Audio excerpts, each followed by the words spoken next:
mate. You're live. Hello, everyone. Welcome back to another edition of West Ham Fan TV Live. Friday Night Pint with us and the boys. During lockdown, we're going to bringing you these Friday nights.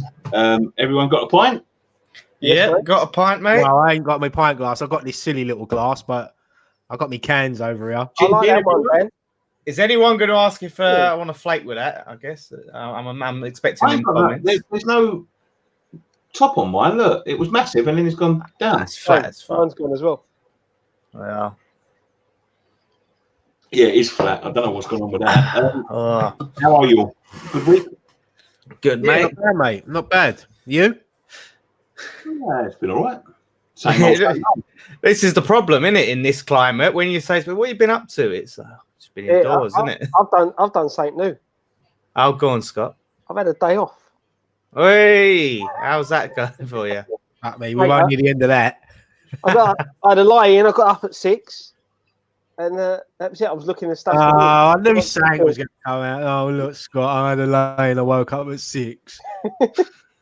Scott's always got fright in our faces. How early he gets up. I achieved something. I actually got up before 11 o'clock this morning. Hold up. We've I'll got. get up at 5 o'clock. Why have we've got 2 Grahams in the waiting area? Why is there 2 Grahams? Yeah.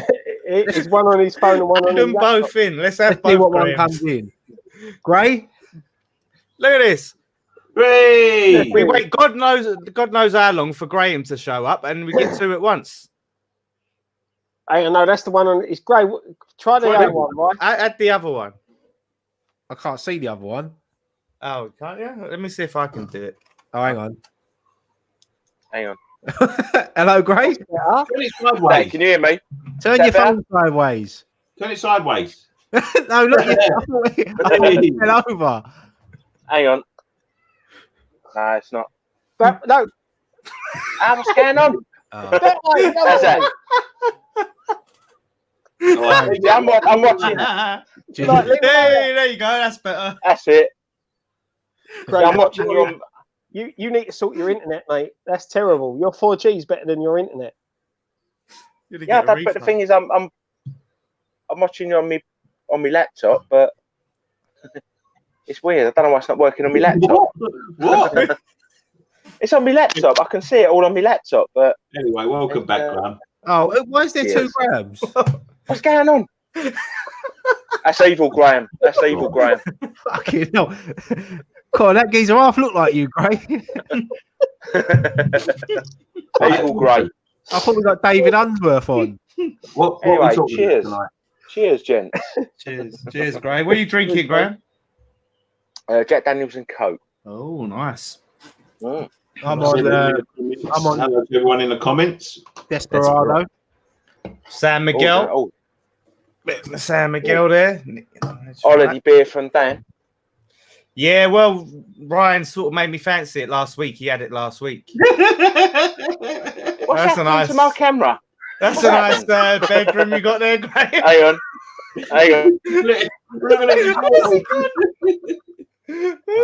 No. Let him in. Say, no wonder You know what? He has about 6 months off. Well, not even 6 months, about 2 years off. He comes back and he can't even fucking get that right. Scott, what have you done to him, mate? Oh my God. He had it all sorted. He's turned his camera around. There Isn't he? it He's got it back. Is this the right Graham? I don't know what's happening there. Well, I don't know why. Oh. I don't know How many what's of them happening Jack there. Daniels you have? You go, Graham. It's only my second one. Oh, I don't know what's that. I don't know how that happened. I don't know what's happened now. priceless. Just priceless. Boys, you're going to have to take control of the comments tonight because I can't click them and get them up on the screen. Tonight, boys, the subject is, what is the subject? It's the if the season ended now awards. So let's just pretend the season's finished and done. Let's do the hammer of the year and all that bollocks. Right, have we got a list of what awards there are? Nah, we're just gonna make him up. We're gonna have to go off the top of our heads, isn't we? 'Cause- Well, there's 5 of us here, so if we all do one each, I'll do hammer of the year. That's easy. I'm joking. We'll just make it up as we go along, mate. Well, if I remember right, so you got Hammer of the Year, Young Hammer of the Year, signing of the season, of course. This is West Ham Fan TV. We can make the awards up. Oh yeah, no, I mean, like, I'm trying to think what we've done last season, innit? Shit What we prick done of the last year. year. But yeah, we'll go along as we can, innit? Graham's magic moments. Brilliant. I ain't got a list of them either. What we're doing? We're going to start with a big one of the Hammer of the Year, or do you No, want we'll do that last, man. We'll do that last. All right, let's do Young Hammer of the Year then, shall we? Should we start with that? Go a bit of youth. Yeah, there ain't really been much youth come through. I'm just gonna go for Ngakia. If you're saying, but to be fair, when he's come in, he's done well. He played all the games he was involved in. If you look at from that perspective, coming into the first team, you got to give it's either him or Declan Rice, isn't it? Yeah. Plus Young. The thing is, if you're looking at going into the youth team and things like that, you've got Nathan Holland's got to be in for a shout. Well, if you're counting what they've done for the under 23s. Yeah. Yeah, I mean, the thing is, the only problem is I hate giving it to Declan Rice because to me, I see him as like just a full-fledged, senior member of the team. Obviously, he is young. But with Ngakia, he has actually played, how many games has he played? Like, just a handful of games, isn't he? Like, he sort of... Is it 4, I think? He played in Liverpool, and then we never saw him again until the next Liverpool game, and then he played another couple games after that. Yeah, I think he's played about 3 or 4 games, isn't he, in total? So it's hard to give him like hammer of the season. Yeah, it's a difficult one. There ain't been much. I mean, so the obvious choice would be probably Declan Rice then. But as you said, I don't like giving it to Declan Rice because I feel like he's established now, isn't he? Yeah, he's established, but he still counts. So yeah, I mean, if you're going to go overall in the season, then no doubt Declan Rice. Yeah. Someone said the jetty.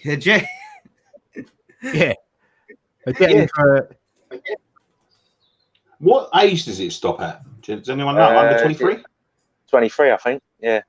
Is it 23 or 21? How old? Hold on, let me see. Is Ryan? How old is Ryan? How old is Pablo Fornals? 23. 20. No, he's older than that. I think he's about 24, isn't he? I thought he was 23. He's 24. Yeah, I'll go for Ngakia just because he's broken through. He might have only played 3 or 4 games, but he's broken into the first team, isn't he? Nick, I've just read the rules. Apparently, it stops at 24, so you can have Fornals. I'll go for Fornals then. I'm joking. I'll be honest. I'll go for Ngakia. I know he only played a handful of games, but he's broken through into the first team, and he's probably going to become a regular performer next season, hopefully. So I'll go with Ngakia. Well, no one's saying here Fornals is 23. Nick, our old mate Gareth. I reckon Stevie Lomas. Going the big G. Big G in the house. I've got his shorts somewhere, Gal, for you. I'm going to go for Ngakia. Ngakia's been he's just been there when we needed him. The obvious choice is Declan Rice because I can't think of anyone. If you're going to talk about people who's done stuff for other clubs, Dean Garner's got to be up there for a shout. So is Nathan Holland if you're going to go under 23s. But just coming into the first team, Diop's young enough to win it, but I don't think Diop will win it. I don't think Diop's been consistent enough to win it. Overall, I think he's had a poor season, to be honest. Really? I mean, I think he's been, like you said, inconsistent in a way, but he had that run where he formed that sort of partnership with Ogbonna. They did have a good little run together. But over the course of the season, I think he's been poor.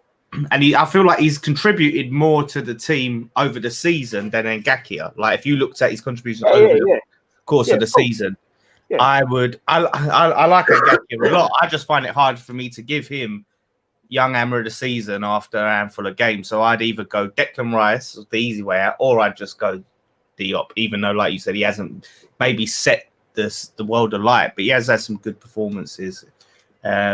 Most of the team's been crap, to be honest, for a large part of the season. Why don't we just give it to Zabaleta because it's his last season? Yeah, why not? Give him something. Okay, so let's go on to one I'm going to choose. I'm going to choose goal of the season. All right, now we've got to remember some goals. Scott, Yeah. Goal of the season. goal of the season. I'm just No, gonna it's try all going to be quiet. It's all going to be quiet.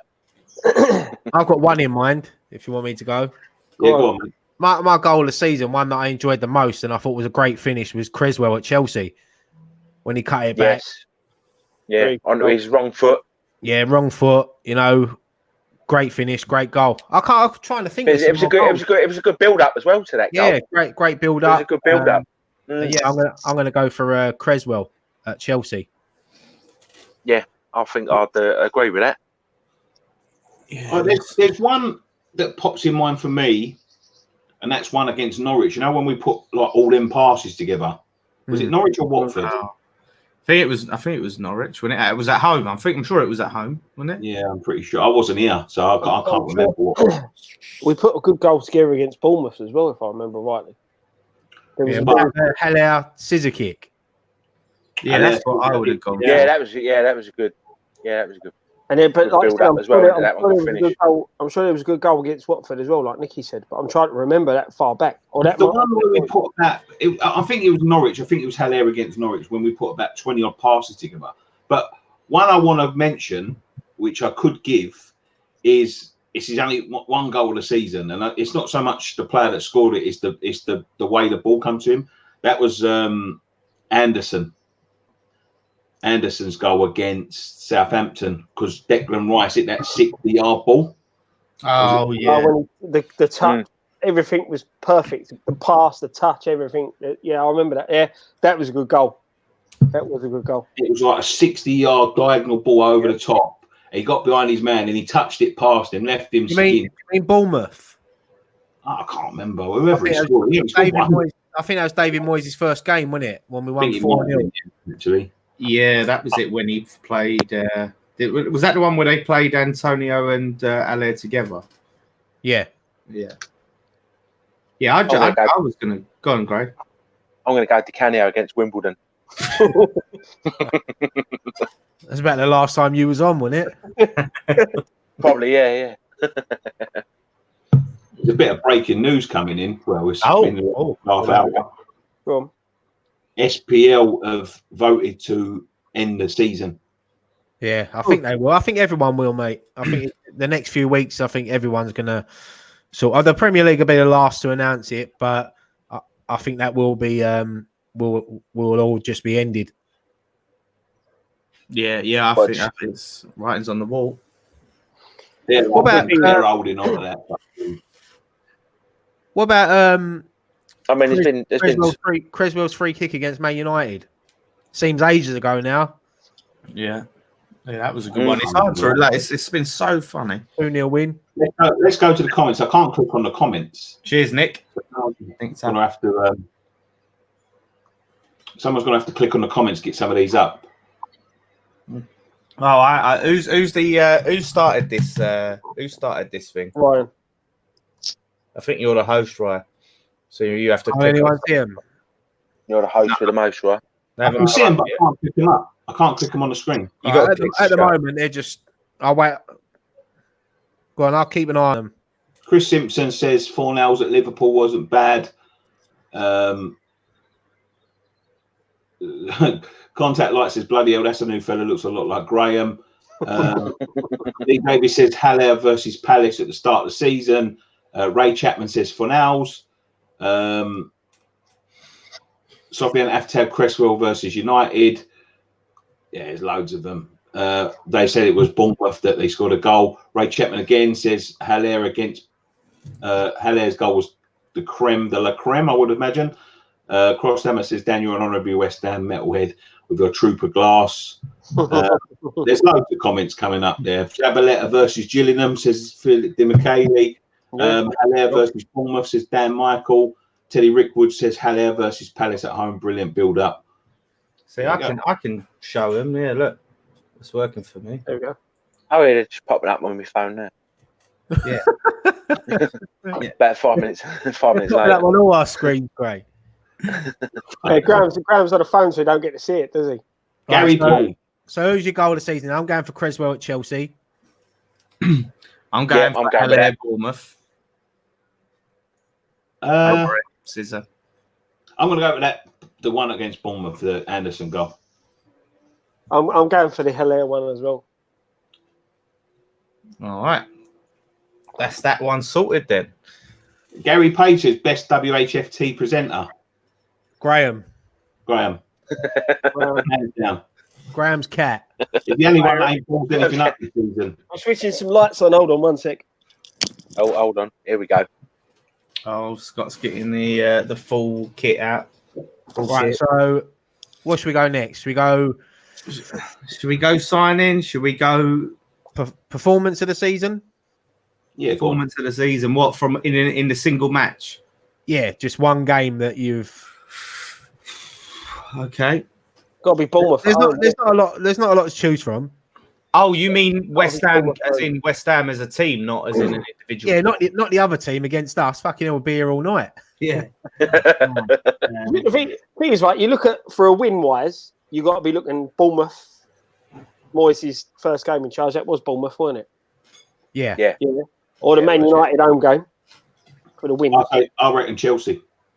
Yeah, Chelsea. The best team performance, like the way we played, go back to Norwich at home that day. But as an overall, I'd probably go. The Man United win at home was good. 2-0 win, comfortable. Against Man United beginning of the season. Chelsea away. There's a few. But do you know what? Right, I'm going to throw one in there where we didn't win the game, but we played really well as a team. Anfield. Yeah, Liverpool away. That's what I was just going to say. Liverpool away. That was a great performance. Although we didn't win the game, we played really well. Yeah, what was the last game we won? What was the last game that we? Southampton, wasn't it? Was it? Yeah. There was a lot. I remember. I'm sure I remember there was a game recently under Moyes where we played really well, and I was thinking, do you know what? If we show that fight, all the team worked their asses off. It was the other game. It was the 3-1, wasn't it? The 3-1. Yeah. Yeah, I think that one. Now I remember watching that and thinking, right, everyone played well. Everyone put the effort in and really put shift in. So I've got to say Chelsea, because it wasn't only the performance on the day, but we was in the middle of a fucking right shit run at the time. Nobody gave anybody a chance that day. We was expecting there to go and get spanked, and the boys turned up. The next week they didn't even turn up. So I've got to say that was one of Pellegrini's last games as well. It was free from the last game. So I've got to say Chelsea. Yeah. Someone else said in it. James said Arsenal away. That was a decent performance as well. Yeah, shouldn't have lost that one either. Shouldn't have lost that one. That was our last ever game. Yeah, that was a jammy win by Arsenal, as they do quite often. But yeah, I mean, a lot of people seem to agree with Chelsea, but we've got quite a varied amount of answers here. Chelsea, a lot of Chelsea. Yeah, Chelsea was just amazing. I think just for the fact as well, it was at Stamford Bridge. I think Chelsea was unexpected. At the time, and obviously, it was as I said, great finish from Creswell, and to win 1-0 at Chelsea, where we don't win often. It's always good to take points off your London rivals, so especially in their own backyard. I mean, that was a really. I think if you was watching that game as a neutral, the Chelsea game, it was a really good game. It was pretty end to end. Yeah, I thought it was a good game overall. But yeah, we were brilliant that day. I think you might be right though. I think the performance Liverpool, but I think because it got the win, I think Chelsea just edges it for me. Yeah, I think the fact that it was against Liverpool, we was expecting to get battered. So I think the fact that we came out and put in a decent performance really sort of put that on a pedestal. Ella Louise Grace. What we got now? So, what do you want to do? Should we put signing the season towards the end as well? Yeah, you can go straight off the back of that and do worst performance of the season. I mean, we can do worst performance, worst signing. Jesus Christ, there'll be loads. Yeah, for me, I'm going to go for me and Nicky were both there. Burnley away this season when we lost 3-0. Just the whole day for me. the travelling up, how cold it was, how shit we played. I couldn't believe how bad we was on the day. But yeah, I think Burnley away. I mean, as I said, I could sit here and probably reel off about 15, 20 results, but I thought Leicester at home was pretty poor. For the game I went to, I'm going to go to Burnley because I didn't go to obviously Oxford away in the cup. That would probably be up there for me. Which but is my one. Yeah, that's my. I'm going to say Burnley away. Fucking hell, that was. Remember that? I'm going Oxford. For me and Scott was there. Yeah, obviously. I'm with you. Horrendous, just absolutely horrendous. 4-0, we got battered by Oxford, and they made so many changes as well. And we kept a pretty strong team as well at the time. Like we had a lot of our core players in there, and they'd made so many changes from the team that played in the league, and they still completely battered us. And yeah, it was awful. I was scarred from that. So yeah, Oxford away. I'm going to go for mate Leicester at home. Just after Christmas, and that was just an awful home performance. Leicester absolutely played us off the pitch that day. So someone's just said one now that was good. West Brom at home in the cup. Cool. Yeah. Yeah. Oh, that was awful. Yeah, that was. I've got to go because I'll be honest with you. I think this was the beginning of the end for Pellegrini. I think it's the Oxford result because I think once he. We was on a decent run as well. It wasn't like we was all fucking hopeful for the rest of the season. And if you look at what happened at Oxford, like the changes, the discovery of Roberto, fucking when he's fucking just sitting there watching them going in, it was like it's a disgraceful performance. And I think that's where he lost the dressing room. If I'm quite honest, I think that's where he lost it. That's where all the confidence got sapped out of the boys, thinking, "Oh my God, this keeper is the fucking worst keeper." And I think it was only the game or two after we lost Fabianski, and then all of the fucking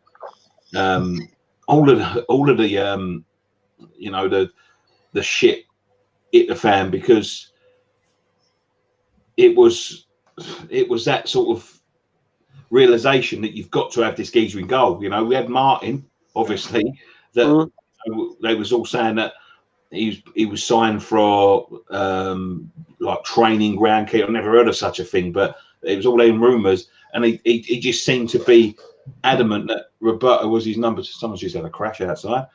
Adamant that he's fucking hell. Adamant that he's number 2 was going to be Roberto, and when you saw how bad he was against Oxford, you think, fucking hell. You know what I mean? Like, we're in big trouble now, and it sapped all the confidence that you could just tell with Roberto that that it drained the confidence out of the whole team having him in goal. Anything to come over, I mean, fuck me. I'll tell you another one. What was the one when he was slapping it in his net? That was Burnley. That was Burnley. Yeah, that was Burnley. Yeah. That was it was fucking awful, to be quite honest with. But I think it's Oxford. I think it's just where the downfall came. Well, started the rot, wasn't it, really? Someone said Gillingham. I forgot about Gillingham. That was awful. It's easy to forget because there's so many. Yeah, that's it. There's been a lot more awful games than there has been good games, isn't there, this year? You know. Yeah, there's not been many memorable ones this year. What's next? Oh, is Scott and Graham say theirs or? Well, I'm with you, Dan. For me, it's Oxford, just for the fact because I was there. You know, that was a crap old journey, and the performance, and So to be fair, there's been a lot. Yeah, there's been a lot. There is, well, but that's the one that stuck with me most this season. Yeah. So the one for me was Leicester after Christmas because they made a load of changes. You had like Morgan at the back who ain't played for however many months, and he just completely bossed it at the back. You know, and it was, we could have lost 4 or 5, and they just battered us that game. I thought. What about manager of the season? We've had 2, and we haven't get taken. Fucking hell! I'll go for Pellegrini. Got more wins. Yeah. True. You got to give it to him on the stats. Stats don't lie. Give it to Pellegrini. What about this? Would be an interesting one. I just thought of it. What about worst VAR decision to go against us? Oh, bloody hell! For me, there's only one. Where was it? Huddersfield. That Rice one. The Sheffield United away. Sheffield United. Yeah. That's got to be the biggest killer of all of them, isn't it? That one. That was the fucking most horrible feeling. That 90th minute equaliser, and then they give the decision. But to be fair, like VAR, you think about it now. If the season gets null and voided, all this fucking VAR bollocks is absolutely pointless, isn't it? We've moaned and groaned about it for nothing. But it's like the handball rule and the VAR together has just been a fucking disaster for so many clubs. Because it's not the technology's fault, and this is something I've gone so many, I've said so many times. It's not the technology's fault. The technology is there to be used properly. It's a joy killer, and that handball rule where it bounces up and it hits your hand and it's automatically a handball has killed so many teams this year.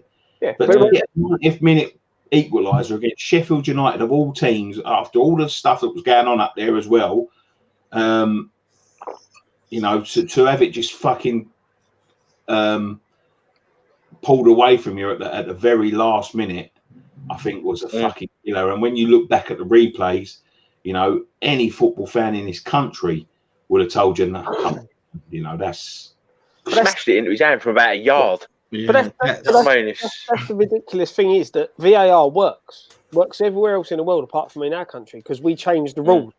Why change the rules? You had that, we had that one. We had the Antonio one, didn't we? Well, Antonio had 3 against him. Exactly. One at Chelsea, wasn't there? There was one at Chelsea. Yeah, the one at Chelsea. That one I agree with. Was it Southampton away as well? That's the one where it hits his hand in his running motion and it hits his hand. Yeah. That's the problem. VAR, I think, is a good thing, but it's just we don't use it the right way. And it's the inconsistency between the decisions. You go all the way back, you say about bad VAR thing. The ball, was it not Bournemouth? Norwich, when we should have, Hilaire got took out in a box. And VAR reviewed it and said no penalty. Yeah, I think that was. And that was one of the ones they said was wrong. Tom Crossan just said, was there a questionable one at Arsenal away as well? Yeah, but that was for them. Wasn't there? What's that, Nick? That was for them. Oh, right. We won't talk about that. Wasn't it? That was the goal. So we're all sort of agreed then on Sheffield United away. Yes. Yeah. Anyone see breaking news? Kenny Dalglish in hospital. Oh, bloody hell! Dalglish has got the corona. Bloody hell! I haven't seen anything. Well, speedy recovery. Well, he's hoping speedy recovery for him. Yeah. Definitely. It's mad. So it's mad. Yeah. I've just seen it. Bloody hell. It's an absolute anyone that's suffering with COVID-19 at the minute. I know we're all in there having a laugh and joke, but it's no joke out there. No, obviously, people like Kenny Dalglish getting COVID-19 is highlighting it more. But anyone that's suffering at the minute with COVID-19, wish you all well because it's a horrible, horrible thing, and hopefully it will come to an end soon and we can get back to our normal lives. But it's tough at the moment. So yeah. Someone said worst goal conceded of the season. Fucking hell. How long we got? I'd have to really rack my brain. I'd say the Liverpool equaliser at Anfield because it just sort of went through. I mean, you can't think Fabianski. He's dug us out of enough holes. I'd say the one that went through his. The David Martin one. I just remember the David Martin one where he fucking kicked it out. Yeah. I was that's up there. He passed it to, was it Diop or Bono? He passed it to Balbuena. Didn't he? Balbuena got his feet stuck. Yeah. I've seen Milk going quicker than him. I'll tell you, he won't be going on Strictly when he's retired. I tell you. Do you know what? I love Martin, but I will have to go with that one. And you can't give Martin that. To be fair, he played the ball out to him. He had plenty of time to bring that under control. Yeah, Fabianski in a mistake against Liverpool, and then come on, Roberto against. Roberto punched it in his own fucking net, Dan. And you're digging out Martin for that one. Because it wasn't just that reason I'm thinking that goal. Yeah, there's loads, but it wasn't just a Martin issue. It was with the defense as well. Like that one, it was just so unnecessary. Well, if you're saying that, it was one of the last home games when Bonner and Diop. Yeah, against the Brighton when they were like the Chuckle Brothers at the back. Masuaku and then Diop and Bonner. You know, there's been. You cannot give any goal this apart from Roberto at fucking Burnley. Oh yeah, I agree. He looped it in, and he had all the fucking time of the world. He got one little tiny nudge from someone, and he punched it in his own net. Yeah, it was horrendous, but no buts. When you're a goalie, he should have tried to catch it right. When you're a goalie, you can see in the heat of the moment, in the speed of the game, there's times where you just make that error and slip or not connect. And so I don't know. I think that was just a mad situation. I don't know whether I could give that worst goal conceded in the season. What? It was ridiculous. But I don't know, man. I just, at the time when I see that David Martin one, and I think that was we either winning or we was drawing at the time. It really cost. I think it cost us the game, or it cost us a point. Oh, it was 0-0, weren't it, against Sheffield United? Was it 0-0? Yeah, that was it. 0-0. Whereas Roberto's one, we were already losing. That didn't cost us the game because we'd already conceded some ridiculous goals anyway. It was at fault for 2 of the 3 goals, Dan. In that game. Yeah, but we're talking about the single worst goal conceded of the season. Yeah. I don't know. You can't argue against any of them, really. It's hard to say, but I have to stick. I'm going to go for Roberto at Burnley. I was just standing. I remember the one thing that made me laugh at that was when it happened. I just turned around and looked at Nicky, and he looked like he was going to cry. You know what? And I remember looking at me, going, "What's he done?" Because I was looking at it, right. This is the situation I was in. I'm sure he said to me just before that happened, "We can get back into this." I swear on my life, right. This is the situation I was in. The ball looped so high that I thought to myself, like, it was right underneath the crossbar as well. Like anybody in the world could have caught it. Yeah. And I was looking at the other end of the pitch at the time. Yeah. As it's looped up, I thought he's got that. I'm looking at the other end of the pitch and looking like to see who we can kick it to or throw it to out there. And I'm going, like, go out wide. Then I heard all the fans cheering, and I looked at Ryan and I said to him, "What's he done? What's he done now?" Oh, jeez. He's going, "Oh, you don't want to see it. You don't want to see it." What's next? No, my own mum's digging me out there, by the way, in the comments. How many pints have you had, Dan? That's nuts. I'm not saying it weren't bad. I'm not saying it weren't bad. He's right.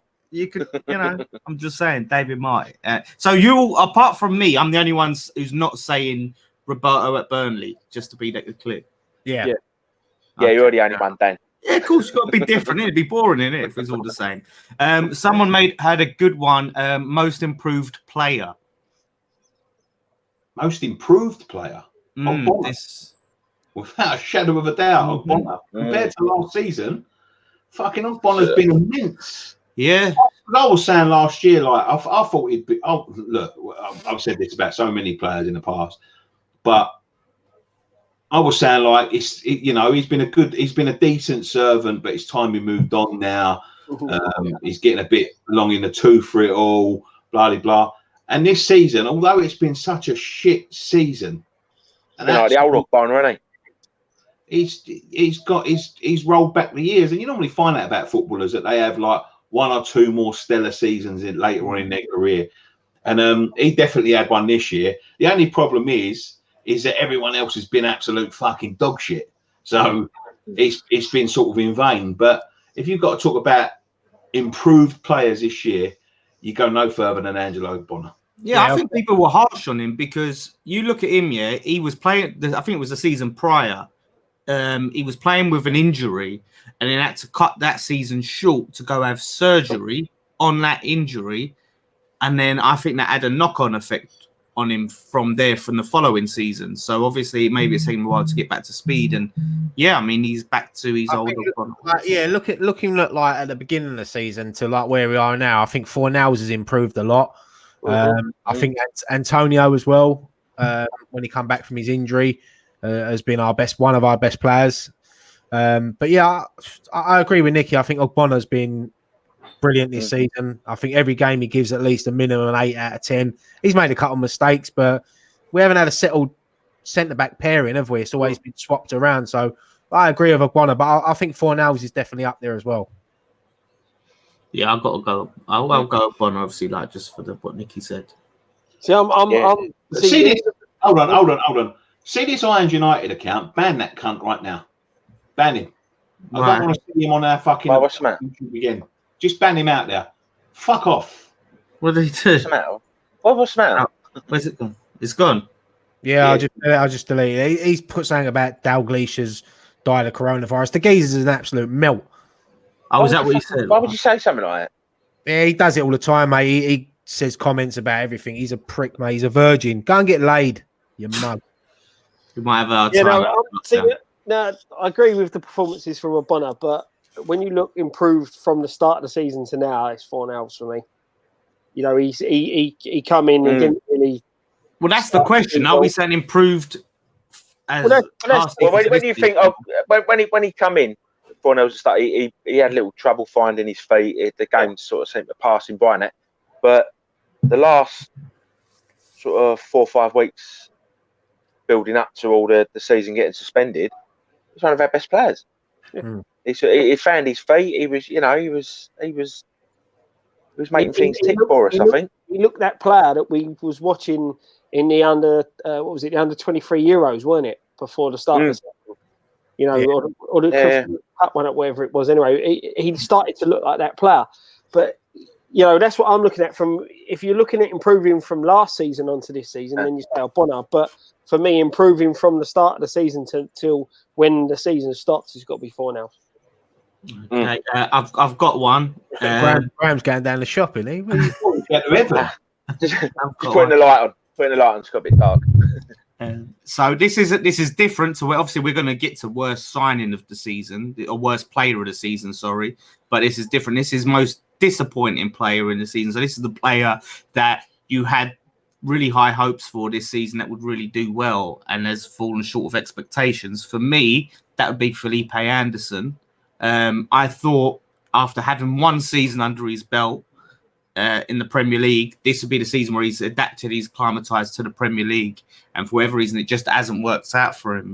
When we've seen him play, I don't know whether it's if he's not being utilized properly or what, but he's still showing a lot of the same issues. In fact, it seems like he's actually not been as good as last season. We saw more good performances last season from Anderson than this season, so I'd say Anderson is my most disappointing player of the season.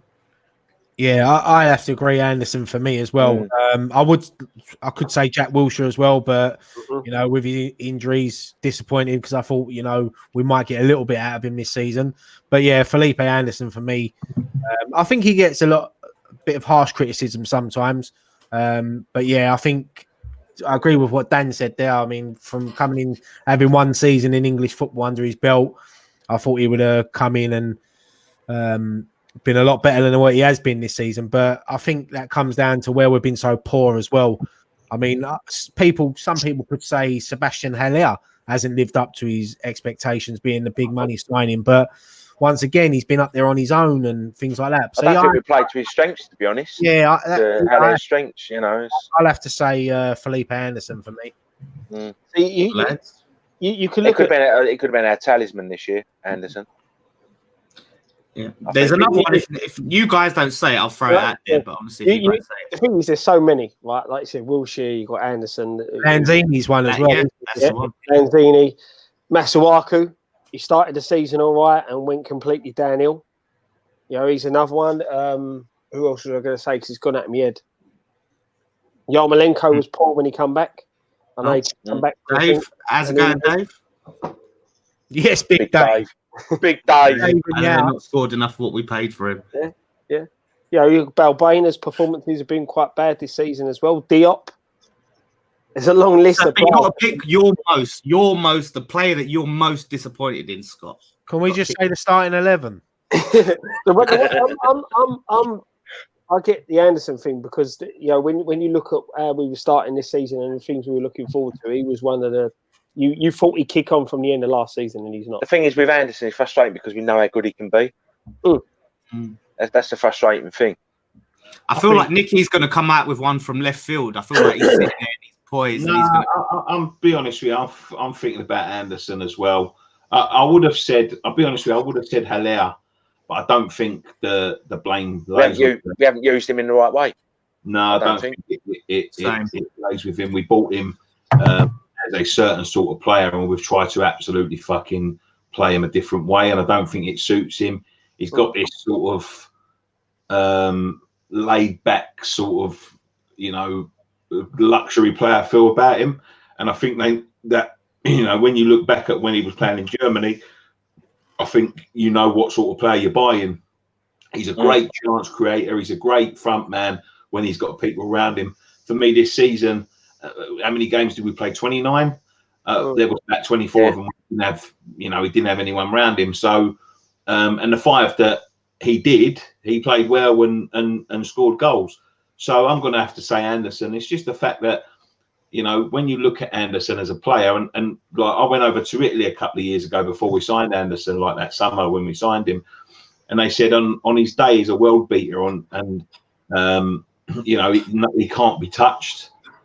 But he don't have many of them days, and we're seeing that at the moment. And I'll be honest with you, even less days this season. I'll be honest with you. There's talk about him going, not fitting into Moyes' plans and all of that sort of stuff.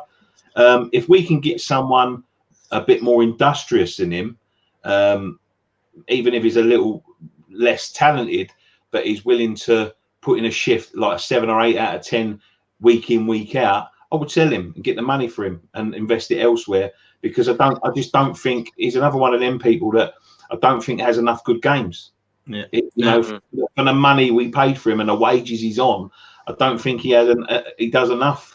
This is an interesting comment. Declan Rice, his performance has dropped. Still love him though. I sort of said the similar sort of thing on post-match Pint. That Declan Rice for me went off, but he still gives an 8 out of 10 each week, doesn't he? He's always getting stuck in. I just think it comes down to the team around him, the performances. Everyone, right? He set the bar so high. He set the bar so high. So any sort of drop in performances from him. But do you think that's more to the fact that we've got that expectation from him now? And the thing is, as well, I think that might be part of it. Yeah, when you're that good, you expect him to be that good week in, week out. And as soon as he drops even 10%, you notice it. Yeah, but that's what I'm saying. But the expectations we've got of him now, that I think is why people think that he's underperforming. But it's a hard one to judge, and it's a real hard one. People forget how young Declan Rice is. He's been in the first team. He's made over 100 appearances in the team. You think he's about 26, 27. He's not. He's only 21. But I'm sure we went back. Still learning his trade, isn't he? Really? Yeah, but we look at his stats through the season. You'll probably find that he hasn't underperformed. No. Yeah. The Fredericks one was interesting as well. He's obviously really not. Saw that. Don't really see the fascination with Fredericks. He's fast. That's it for me. I think. You know what I've noticed? Like when we've been at games and that, and you watch him, he doesn't watch along the line. He plays people on a lot. He does. Although before he got injured, he started to pick up side. Didn't he? Before he got injured, he sort of started to pick up a bit, because I remember when he got injured. He had that run under Pellegrini, didn't he, where he started looking like the player that we all know he can be. But yeah, he's been another disappointment. Injuries haven't helped. This is interesting. Club have just said they're giving a percentage of wages. GSB putting 30 million to club for stability all just now, so that's just come out. What? They're putting their own money to the club for the club stability. Obviously, it come out today as well that all the players are all the staff are getting full wages as well. So it looks like the club are stepping up and helping people out, which they should do. which they What does that mean? So No, definitely. Howard and Sullivan are putting 30 million towards the club for stability. So they're going to take money out their own That's pocket. like the non-playing stuff. So. To be fair, it's in the climate. It's the right thing to do. That's why they put money into the club. They was one of the first clubs to turn around and say to their staff and all of that, 100% of their wages. They won't be looking to follow any staff, etc., etc. I sit here on this channel, cutting them off more than anyone else, probably. And I've always said that I would always be fair. My opinion and my feelings towards them would never be clouded by my dislike. So you've got to say, as the front runners in the Premier League, when you've got clubs like Tottenham and Liverpool taking up that option, they've got to be fully praised, because that is what they should be doing. And I've said this for a long time, is supporting the local community. Ban this cunt as well, JPWHU TV. If I see you on the stream, mate, I'm gonna fucking. If I find out you are, I'm gonna fucking. It must be the same guy, but he's masquerading as other YouTube channels. Yeah. So when you sit here slagging them off so much, do you know what makes it funny with that bloke is that we keep blocking him and he just has to keep going back and making new Google accounts. But what you don't realise is that you can track down these Google accounts, and the one that he commented on the other day is already being tracked down. So I can't wait till we get that little bit of information back, because I'm looking forward to exposing that prick.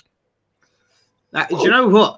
Back to the football. It's interesting. Anderson has the most assists, along with Snoddy. Yeah, Snoddy has gone under the radar really because of he's not a flair player and that. But it's interesting, Anderson, because he hasn't really lit the Premier League up, that he has still got quite a few assists under his belt.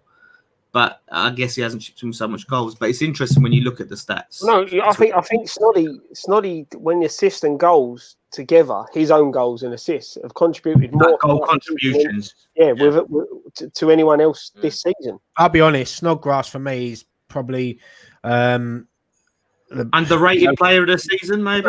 From set pieces, he's the best we've got. But for me, on the pitch, I think sometimes he doesn't. I've got to word this right because I don't want to get slated for it, but I think sometimes he's a bit of a passenger on the pitch. Sometimes I feel that, he does a lot of running, but he does nothing with it. But set plays, corners, free kicks, probably the best at the club. Interesting. There was another good category, by the way. Worst substitution of the season. Oh, fucking hell. Worst. We just about remembered best goal of the season, let alone I'm trying to think. Who was the player? Was it he brought on, I can't remember if it was Pellegrini. It might have been Pellegrini. Masuaku coming on against Brighton. Oh, the one that cost us the game. 3-1 up. That's the worst substitution all season by far. Yeah. I'll take your word for it, mate, because I can't remember. Do you remember the one and then Masuaku ended up giving away? Yeah, Masuaku ended up costing us the goal. Was that the one? He cost us the game, mate. He was cost us the game. Yeah, his whole performance. Yeah, I think because of the impact of that. Yeah. There's been a few where we were cruising it, weren't we? The thing is, you look at that one, him coming on again. Did he come on against Arsenal? Creswell tried to take out Pepe, then he injured himself. He come on, and the whole game Creswell was showing Pepe the lines. Masuaku comes on, does the worst thing a fullback can do, and shows him inside, and he pins the top corner. So there's two for Masuaku straight away. I'm gonna go with you on the Brighton one, just because of the fact that we're 3-1 up, and he's brought on, and because Creswell weren't even injured, so he didn't need to come off. Or no, it wasn't Creswell that came off, was it? Creswell was playing as a free at the back. Christopher Simpson just said any substitution involving Carlos Sanchez. Yeah. Carlos Sanchez is an under 23 legend, mate. Season. Yeah, I mean that's what else is there? Let's think some random. What about moment of the season? I think you'd find it hard to find a moment more than this. I mean, I think we'll all agree on this, but David Martin at Chelsea. Just the whole You know, coming in, third choice goalkeeper, clean sheet. You know, emotions. Went to the stands. His dad was there. I think it's hard to stop that for moment of the season for me. Yeah, no doubt. Yeah, I'm with you. I say it was like at the end when he come down, if I'm seeing, like, I was getting choked up for him. We've got a chance. Martin's in goal. We've got. Yeah, it was at the end, like when he come down and everyone's singing his name, and like he was in tears. I was getting choked up for him.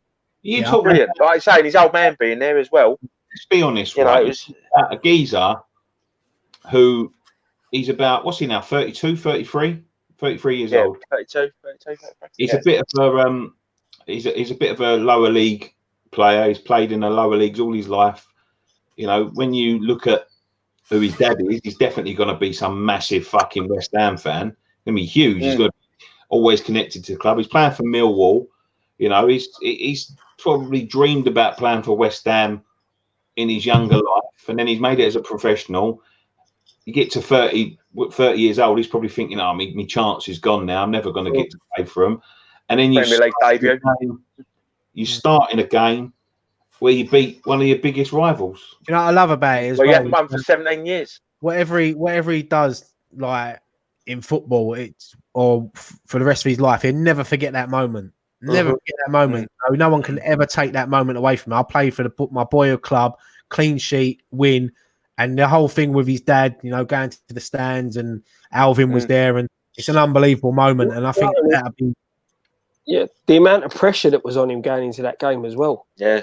We see obviously Roberto was dropped, Martin goes in goal. You think, oh, we're going to lose about 3 or 4-0. No disrespect to David Martin, but you think, oh, we're going to lose here today. And he keeps a clean sheet, and we get a win at Stamford Bridge. It's just that whole moment just summed up into one. I think for me that's the moment. Probably my best moment in the last 5 years. Can't top it. He didn't put a foot wrong that day. No. Yeah. And it was brilliant. What was the down there end, wasn't it? He made the treble save. Yeah. You know, that was absolutely brilliant. Which has got to be a contender for save of the season. So it's I mean, it was brilliant. Looking at, I suppose, when we get to worst player of the season and worst sign of the season, really, we might as well merge that. I have a feeling that we're all going to say the same player. Yeah, right? We're going straight on to that now. We'll do that. We're doing that. One. The worst signing and the worst player of the season, right? Let's everyone, right, on 3. So 3, 2, 1. Roberto. Yeah. Carlos Sanchez. Hello. We signed him last season, Scott. He ain't worth signing, but you know he's worth. For me, it's got to be. It's Roberto, 100%, mate. Roberto. Yeah. Unbelievable. I remember when we signed him, because we signed him sort of out of the blue. No one knew about it. It wasn't linked with him. There was no room. Even ex-employee was a bit like didn't know what was going on. It was. I think to myself, oh, hang on, I might be saying in this because. You know, you got the director of football who's made all these good signings before, and you think, oh, we might. And then, Jesus Christ, I've never seen anything like it in my life. He had a great. I thought all goalkeepers with tattoos on their necks were world class, but obviously, who's worse, so him or McKnight? We got the Poundland Edison. It's Roberto. It was. Look, I don't like to. Anyone who pulls that shirt on, you want to get behind them, but it was just costing us so many games. We got behind him, like we gave him time. We gave him chocolate. It cost us our season. That's how bad it was. He cost us season. I remember we were flying up until Bournemouth away, and Fabianski got injured, and ever since that moment, our season just went downhill. That moment when Fabianski got injured, that was it. Because if we'd have won that game, even Palace at home, like when I look back at that game. If we win that game, you know, we go third in the league or fourth in the league at the time. And, you know, we lost it. And, yeah, it's fucking disappointing. Yeah. It's not. That's the first one. The one that was just a sure we was all to agree on. Awful signing. I don't know where his future lies, but I don't think we'll ever see him play again. Put it that way. Not with us. Without really extreme unfortune and stupidity, or misfortune and stupidity, we will never see him start or play. No, but you say that, right? We're stuck with him now, right? The guy was awful. We've loaned him out, and coronavirus hits and stops the season. So we ain't even had the opportunity to stick him in the shop window for him to get some good games for wherever he is in Spain. Shop window, I'd be shopping him out the back of the lorry. Yeah. He'd be in a bargain basket outside the front. And you know, it's all this has happened, so it's going to be hard to shift him. You've missed that one, Sacha Hyams. We've done that one earlier. Mates will have to go and watch the replay. Well, I could just tell him the answer now, so he ain't got to watch it. yeah. Ollie PRJ's McKnight or Roberto, I just said. Yeah, McKnight is a legend, mate. We need a nickname for Roberto, like McNightmare. We need something for Roberto so we can have a classic nickname. Dracula. Should we do signing of the season? Do you want to tackle that one? Save of the season first. Save of the season. No. Save of the season. Jesus Christ. Yeah. So wherever Fabianski did. I've said Chelsea. Yeah. I'm going to do that one, David. Yeah, that one. The treble save. The treble save he made. Got one. Yeah. Go on, Nick. Go on. £30 off of this shirt that Ryan's got on right now in the club shop right now, Bosch. In the season. Brady's money's going in your bank account right now. Is it the little payoff? No, that's no promotion or nothing. I won't fucking promote them. Got our own stuff to promote, but I'm telling you, to be honest, I need to get that shirt. On right now is the best ever kit we've ever had, and at the minute in the club shop is 20 quid. Is it? Cheers, mate. But the club shop's closed now, so I can't even buy it. You can buy it online. Order online. I've been meaning to get that. I'm going to get that online. I mean, even Carrier Pigeon Graham knows to order online, mate. I've got my 1980 shirts. I'm happy. I've got my 1980 range. I'm happy. Crosshammer says Fab's first game back from injury. Didn't he have 2 spells out? I guess he means the most recent one, the game back from injury. Who was that against? Fuck knows. Fucking hell, our memories are addled. So I'm old, Dan. What's your excuse? I've just got shit memory, Craig. That's my excuse. Roberto McGregor for punching in this game. Roberto McGregor. Superman. It's so me, Graham, and Scott are all saying the flipping Chelsea. Nick, yeah, I can't remember what he said. He said Ryan's shirt. And Ryan, what was your save of the season? Probably the £30 I saved not going Oxford away. Dana got mugged off then. yeah, that's it. We got mugged off big time, Scott. Yeah. Honestly. At least I didn't have to drive to that one, so that was good. Yeah, I mean, I don't know. Do we want to look at away player of the season? Yeah, we've gone through all the. Done that. Oh no! What did I say? Signing the season. I mean, sorry. Signing the season. Probably Fornals. Yeah, I say Fornals is sort of coming. You know, I'm gonna his own life. Yeah, Fornals or I don't know. I like Sebastian Haller. I think he's harshly treated sometimes. I think there is a 20-goal a season striker in him. He just needs the right support. If we use him in the right way, that's the thing. I look back to the selling Hernandez decision because I think if he'd have stayed, I think them two could have linked up well and scored the goal. I just think since Antonio's come back into the team and he's got Bowen with him, I think they look lively up top, and I think Haller will score the goals for us. So I like Haller, and but yeah, Haller or Fornals for me. I think they've both been great signings. I would have said for Haller, like I said, it's just because he weren't utilised correctly. I can't. I think he will go on to be, if we keep him, a really good player for us, and if he is used right, I will go with Fornals. I think if the season didn't get cut short, I think Bowen would have been a very strong contender if the season progressed. Bowen's definitely got the potential. You can see it in him. And for me, when I look at Bowen, I look at someone that loves to play football, and he's got something to prove as well. And he's come up from the Championship. He had he done well for Hull, but he's took that step up now. And when he scored his first goal for the club, Southampton at home, he looked lively at games. His first start as well. And I just think Yeah, for me, he looked lively at Anfield as well, didn't he? the season had gone on, he'd have definitely been up there for me. I think if the season had gone on, I think Souček would have got it. Well, he got injured. That's the problem, didn't Who'd he? you say? Nordveit. He does look a bit like Nordveit, doesn't he? Yeah. Oh, yeah.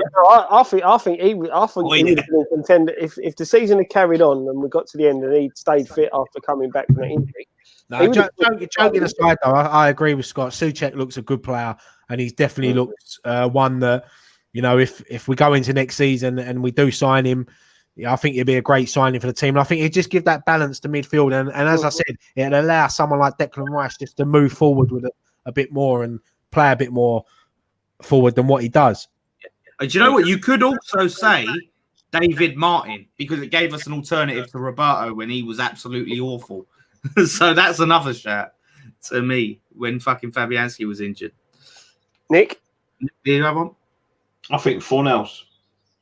I don't think he was used enough, but he looks a really special player. Bowen would have been up there. Bowen was flying. Souček would have been important, but I think if you've got you're going over the whole season, I think Fornals has given us some really good moments, you know, and I think he's been one that's, you know, I remember fucking articles coming out at the beginning of the year saying with like West Ham staff saying how disappointed they are in him. He got better and better and better as the season went on. Harshly dropped at times, but yeah, I think it's just. I think we've still got the best to come from him, and to be honest, when I look at now, and I know I've said this every season, and we might not get a chance to say it again, but when you look at the likes of Fornals, Bowen, Souček, all in our midfield next season, you know, we could do well. You know, it's I think we've only been a Souček short and a Bowen short of, you know, challenging. And if we manage to keep the likes of Rice and Anderson and Haller and all that, I think we can have a decent season next year. But we've got to stay up. I agree with Nicky. I'll say Fornal. He took a little while to find his feet, but I think once he did, he showed the class that we all knew he had.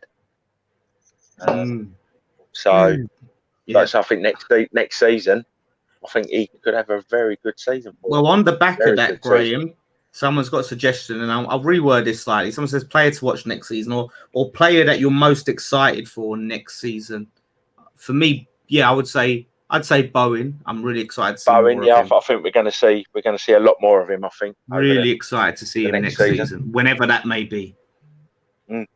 Yeah, I'll go for Fornals and Bowen. I'm looking forward to both of them next season, especially Bowen. I'm excited by Bowen. When we got him, you know, I know it took us a long time to get the deal done, but I like him. I like a young English talent, and he's definitely a talent.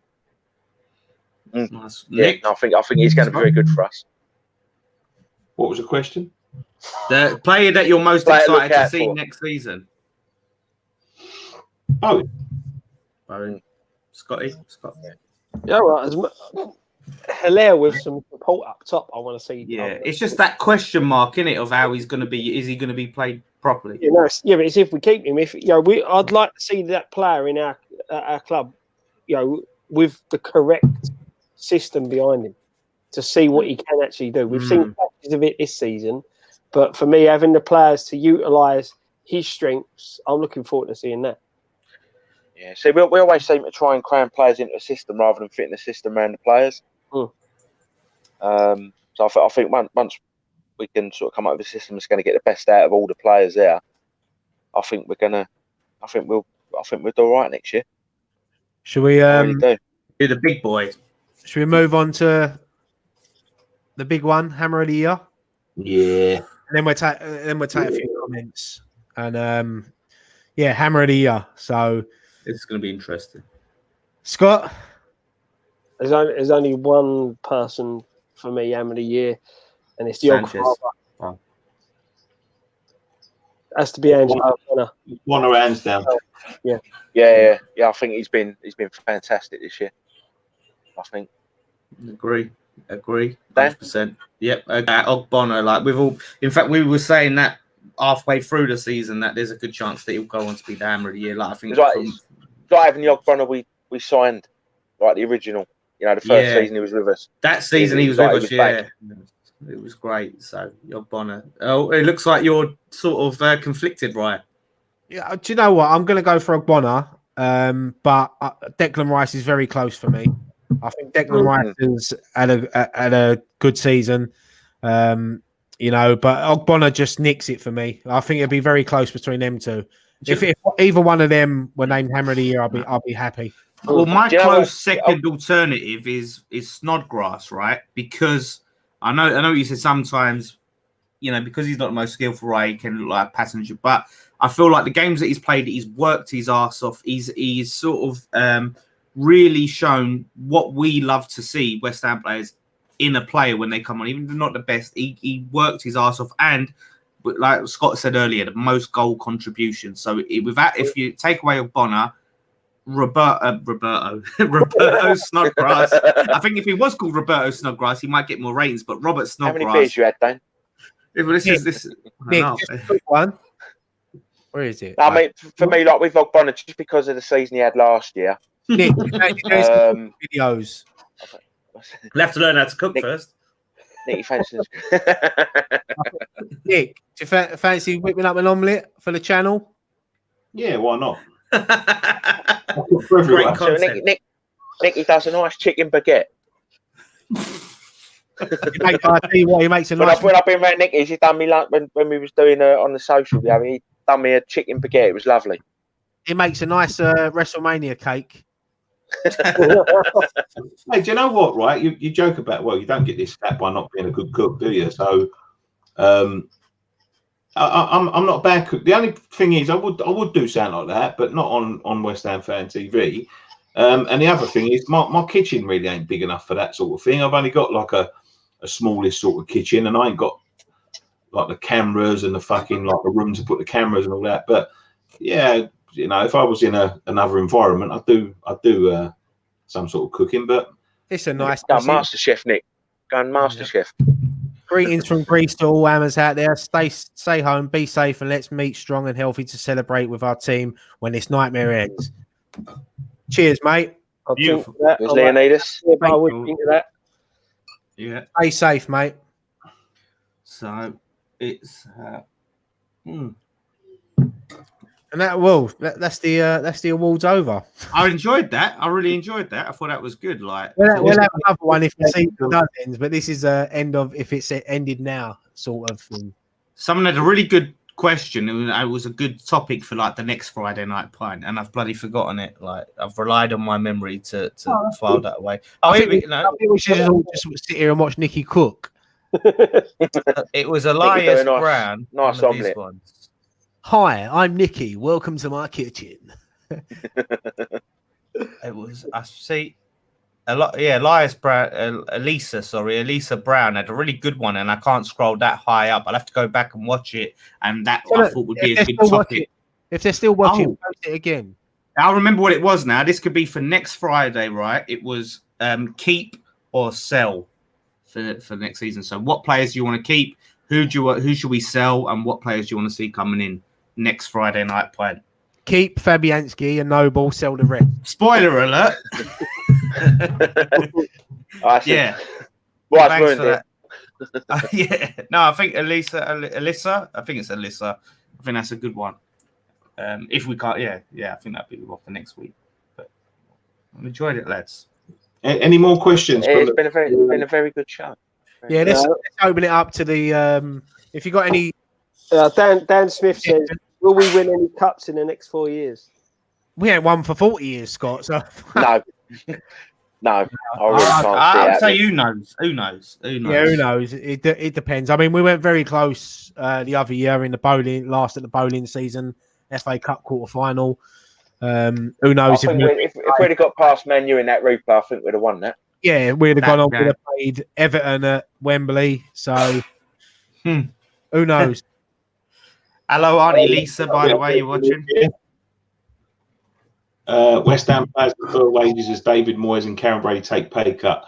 West Ham players will defer a percentage of their salaries to help the club during the coronavirus, while manager David Moyes and vice chairman Karen Brady will take 30% pay cut. Crossed Hammers. Best pre-match pub. I like the King Edward. I like the King Edward. I've not been there on a match day. But the Carlton Horses have gone. That was my favourite. The Black Ball's pretty good. Yeah, there's quite a few. I like the flipping. What's the one? Near the closest one to the pub, the one everyone goes to now. The Carpenters. Carpenters. Yeah, I like the Carpenters just because of they got the DJ there. He plays some great music. You know what? I've never been there, but I might go in there. We should all go there. We should all go there. Always seems rocking when we go past it. Yeah, I agree. We should all go in there next season. I'll definitely be in there next season. Do not worry about that. At Soho Mist, do you know what? There's too many to mention. I just thought I'd address that comment. But yeah, no, we should all go there. We should all go there one day. We'll have a dance and a disco. I just can't wait to meet up with you guys again and have a night out and have a drink up. Oh, did someone say karaoke? Karaoke. Well, the thing is, we all went out for that piss up after the Arsenal game. Like thinking back now, we never knew that was going to be the last night, and it was like we was meant to have that piss up like before the lockdown and the coronavirus stuff. It's just a shame we sort of like. If I knew that would have been the last one, I'd have been like, right, let's go out all out. I'll tell you what, if I knew it was going to be the last one, I want to give all them drinks away for free. So the next one is go hard or go home, yeah? Yeah. Popworld, Gray. Popworld. Oh, Popworld is back. Ryan Staker, what a night that was. I want another GIF like we had for Nicky from Ryan's wedding. That GIF of you dancing is legendary. Right, just give everyone. Do you know what? I want a GIF of Dan falling off his scooter again. That was a great one. Oh, right. You think I didn't see that? I saw it. Graham, give us a little dance. This is a good one from Philip in the Cayley. What's your signature dish in the kitchen? What's that? What's your signature dish in the kitchen? Oh, mine's really boring. Bolognese. Do you know what? I was going to say the same, but I've got a little twist to my bolognese, but I won't give out the secret. Oh, you had a little something, dear. Just a little something to just give it that edge. Just a little that pops. I do a good lasagna. Vic Tavern, Plasto. Yeah, that's a great pub, great boozer. Mm. Yeah, gotta be. Mind you, the Black Lion, man, it's good as well. Plasto. Yeah, there's some good pubs around like the Plasto area leading up to Stratford. You got the Greyhound as well.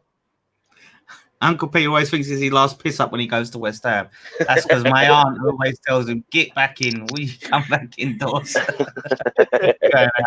But yeah, someone said we should have filmed it. Our last piss up that we had in Wetherspoons. We did do some live. Didn't we do some live stream? No, I think you put a couple of pictures up on Instagram. Yeah. We put a couple of videos. One live asking people to stop sending us drinks. Yeah, we got sent a lot of drinks that night. I mean, a lot of shots. So that's the first time I've seen Nicky say no more shots. I think he was a beaten man. He was a beaten man. This is the bloke that I see nearly drink himself to death in Mexico and go home in a wheelbarrow. Naked. That's true. Is this another one of those stories where Nicky ends up with his trousers off? Mate, he was completely naked, and 5 days later we found his flip flops on the beach. This is what happened, right? I'll tell you the Mexico story. I don't remember a lot of it, but this is what I remember. We went to Mexico, right? We landed late. Right? Got there. The bar was just closing, right? So we was all doubled up, yeah. We was all fucking knackered, right? So there's we're with a football team, so there's quite a few of us, but 5 or 6 of us are standing like in a couple of rooms together. So I said, what are we doing? We're going back to the room. He said, right, let's chuck out. This is Ryan. Let's chuck our bags in the room And we're going to have a look. We've got to have 1 tequila, and then we'll go to bed, right? Oh, not tequila. Oh, God. I said, all right, seeing as we're in Mexico, let's go and have 1 tequila at the bar, a soft drink, or a cup of coffee or something to fucking wake us all up, because we've been traveling a long time, and then we'll go to bed, right? So 1 tequila turns into 2 tequilas, turns into 3 tequilas and all that, and then you've got a little bit of a buzz. But the bar ain't open too long; it's only open for about an hour, right? So we've had 3 tequilas. They're sort of like saying, right, it's time to go, blah, blah, blah. It's like 1 o'clock in the morning, 2 o'clock in the morning. And he says to the geezer, all right, good night. He goes, boys, there's a beach party up there. I said, what? He said, a beach party up just up there. So I said, is it for hotel guests? He says, yeah. Mate, we ended up at this bar, right? God's honest truth. They do these, tequila slammers. Yeah.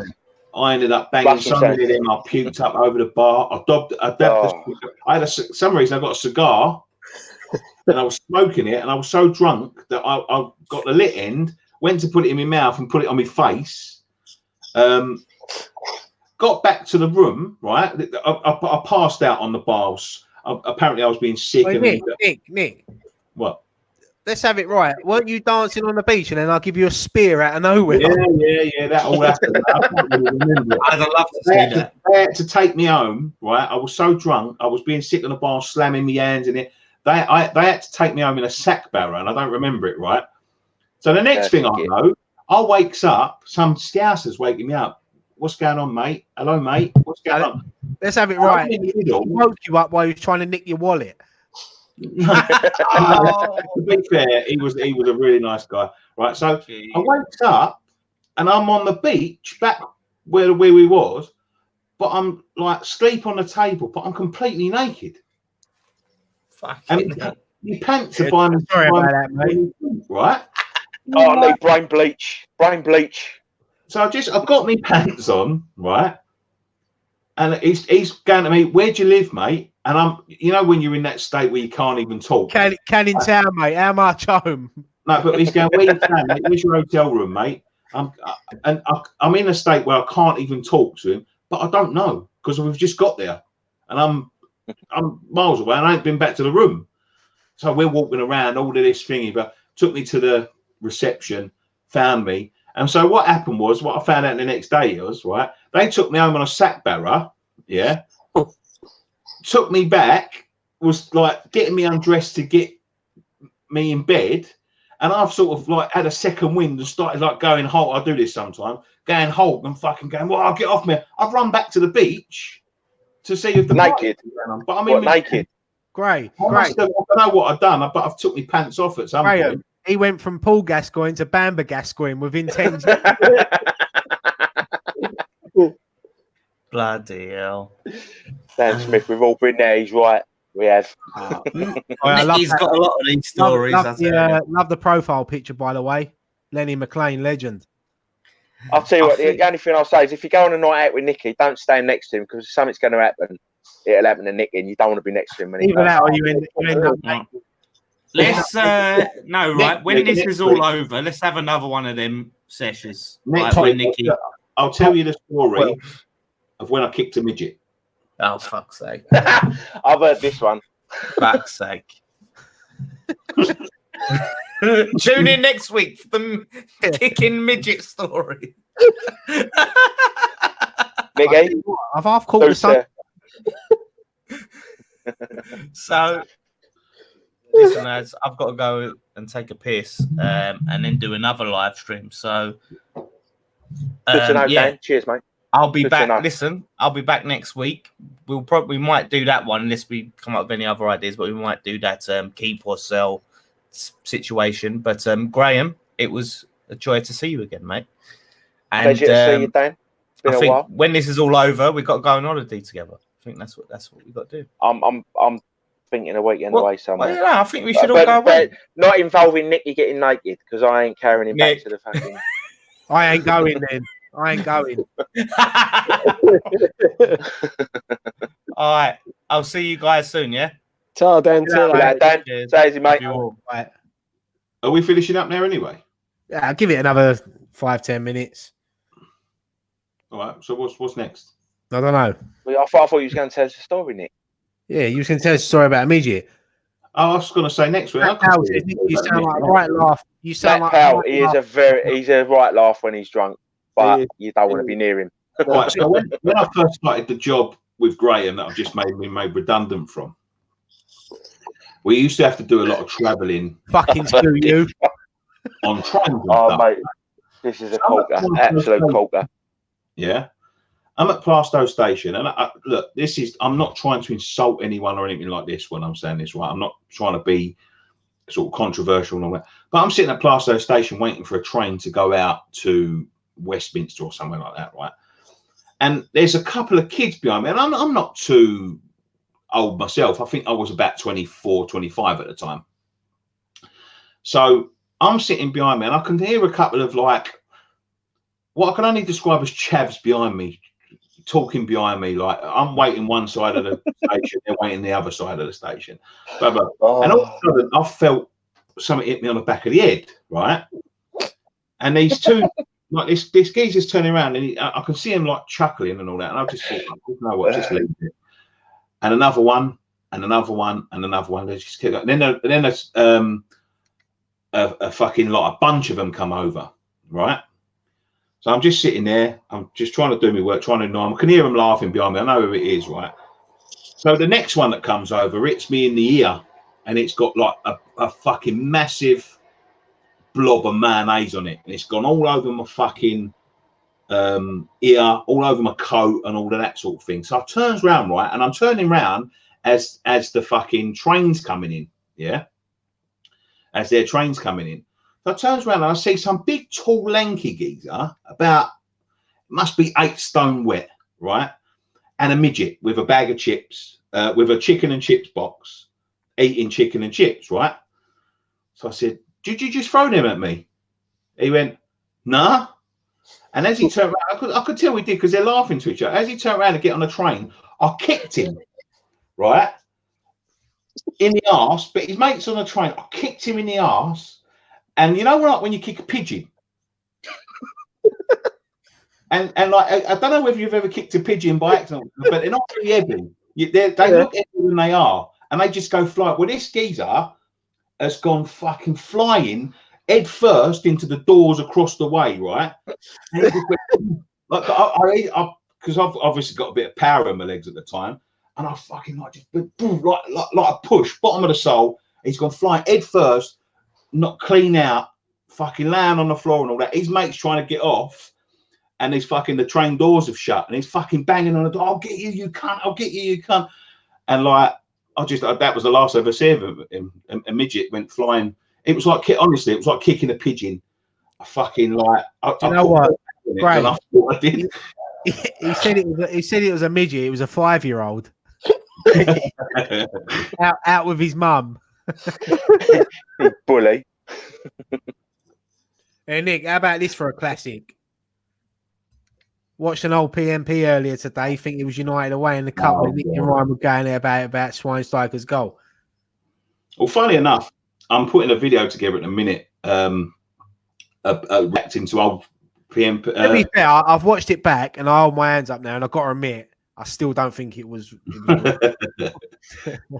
I think that split so many people, that decision, because I've seen 50% say yes, 50% say no. It's always one of them ones. I always look at it as if that was down the other end and that was us, would you say it was a foul or a goal? It's one of them ones, isn't it? But it was great heat of the moment stuff. You know, we're all pissed off because Payet put us 1-0 up. Bowling, didn't we? Yeah, Payet 1-0 up, and you think we're on our way to Wembley for the semi-finals, and then that happens, and yeah, it's fucking one of them things. But right, I remember great moment, great PMP. No, I don't condone kicking a pigeon. When I was young, and there was a pigeon outside my house, and I swung a leg at it, and I thought it would fucking fly off, and it never. It just fucking flew off my boot into the garage. Pigeons make me nervous.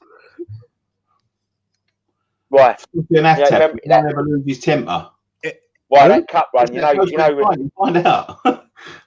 Does Ryan ever lose his temper? Now and again. Right, you know, you did the cup run that year when we lost the Man U in the replay. Yeah. The one that always stands out to me is when we was at the replay against Liverpool in the fourth round. And it was in extra time. I went, I can't watch penalties, I'm going to the toilet. And I was at the top of the stairs, and then Ogbonna scored the winner, didn't he? Me and you sat in I just come running back and me and you sat in a Bobby Moore upper that night because I had to move my seat because Liverpool took the booking in, didn't they? And that Ogbonna moment was that was a great moment. I just remember going to you, I've got to go to the toilet, I can't watch the penalties, fuck this. And I went to go off, and then I went, no, wait here until she had a free kick, turns out. Yeah, if I remember rightly, Nicky was in America at that time. He was, yeah. Was you watching it in a bar, weren't you, Nick, or something? Yeah, I was watching it in a bar. Yeah, I remember that because you messaged us straight after. I'll tell you what it was, though. It was weird because they didn't have the football in this place. It was a bowling place. Oh, fuck, I'm not telling this story. It's turning into story time with Nick. Tell it next week. Week. Do a video on it.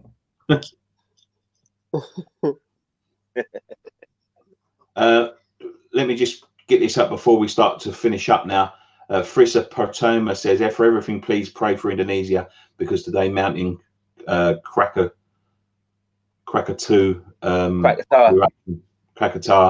eruption. Yeah, absolutely. There's a lot of bad shit going on in the world at the minute.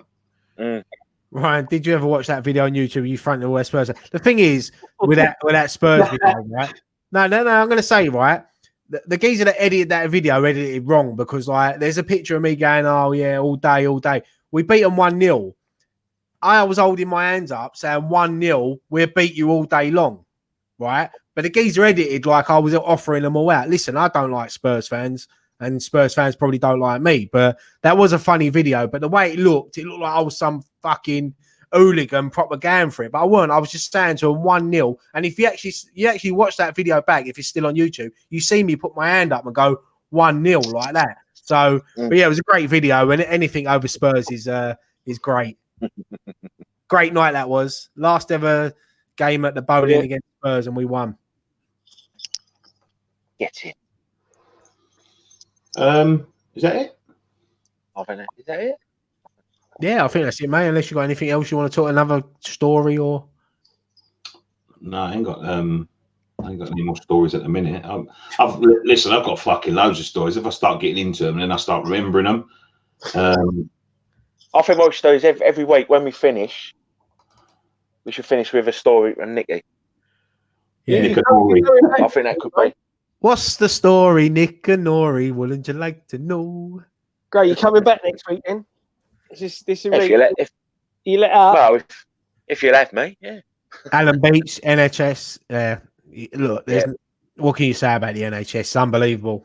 I'm real. No matter what you think about this country, and I've had a little moan on politics today with the £10,000 fucking handouts for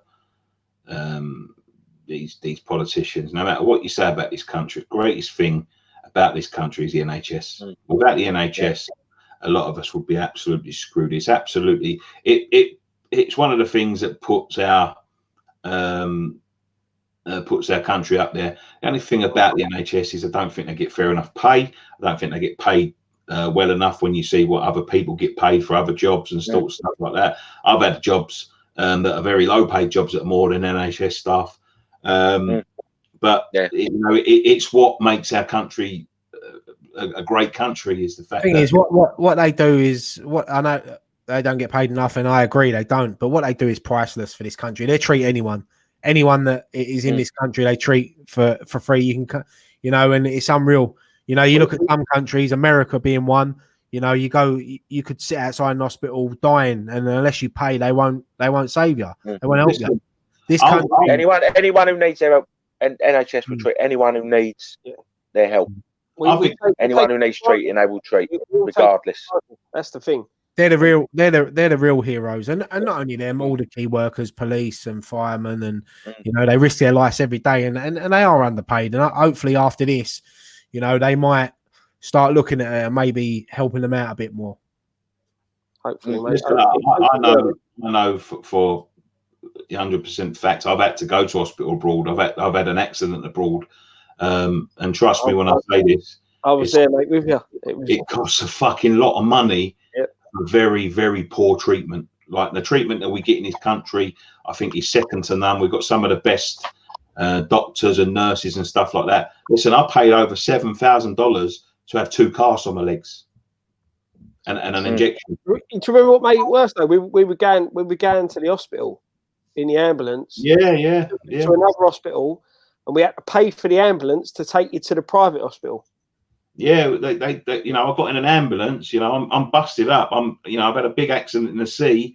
I've got broken bones and fucking bits and pieces. I'm bleeding and all that sort of thing. He's got me in an ambulance. He turned around and went $100. I've just come out to sea. You know what I mean? I had an accident with my pal. We had to sort of give over his, the $100. He drove me fucking 20 minutes one way to pay the money to go back the other way. It was fucking mental, right? It's crazy. And to know that the NHS is out there, fucking doing what they do day in, day out, no matter who it is, no matter what their income is and all of that sort of thing. That's what makes you don't have to pay to get into an ambulance. Yeah, you know that's what what makes the country great.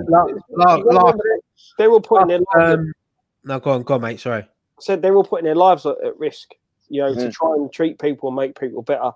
And be there. I see a picture on Twitter. Some bloke put a picture of his wife, who's a nurse, and she's been working like 16-hour shifts a day, and she had her face was like sore, innit? Skin sore, like them marks hurt me. Yeah, marks hurt, especially when you're wearing it a long time. Because I have to wear. When you think about it, like if your family work, you got to worry because they might catch the coronavirus and things like that. And it's worrying times, but it's we've got the best health service in the world.